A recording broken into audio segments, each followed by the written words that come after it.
আসসালামু আলাইকুম। সবাই কেমন আছেন? আশা করি সবাই ভালো আছেন। আমরাও আল্লাহর রহমতে অনেক ভালো আছি। আমার মুরগিগুলো যদি একটু দেখতে পারে যে আমি বারান্দায় এসে দাঁড়িয়েছি, ওরা সবগুলো দৌড়ে এসে দাঁড়ায় আর সবগুলো ডাকাডাকি শুরু করে। আর আমি কিছু ভাত নিয়ে ওদের ওদের দিয়েছি। এখানে আমি দুপুরের রান্নার প্রস্তুতি শুরু করে দিলাম। আজকে আমি ধুন্দুল ভাজি করব। ধুন্দুল ভাজি, ভর্তা, তরকারি সবকিছুই আমার খুব ভালো লাগে। আর এখানে ছিল সিম। সিম দিয়ে আমি আজকে একটা নিরামিষ সবজি রান্না করব। এই সিম নিরামিষ সবজিটা এটা গরম, গরম ভাতের সাথে এত মজা হয়। এটা শীতকালের সবজি আর শীতে এই তরকারিটা রান্না করলে আরো অনেক মজা হয়। শীতের মধ্যে গরম, গরম ধোয়া ওঠা ভাত আর এই সবজিটা।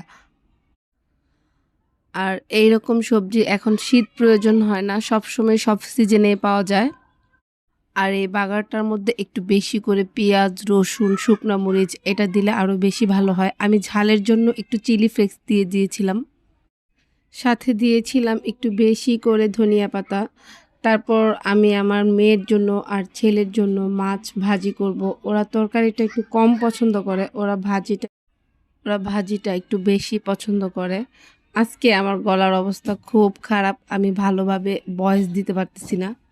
এখানে আমি আমার জন্য বাটা মাছ নিয়েছি। বাটা মাছটা আমার কাছে খুব ভালো লাগে। আর ওরা খাবে অন্য মাছ। ওরা বাটা মাছ খাবে না। এখানে আমার বেলার জন্য খাবার তৈরি করতেছি। আমার বেলার খাওয়ার সময় হয়ে গেছে।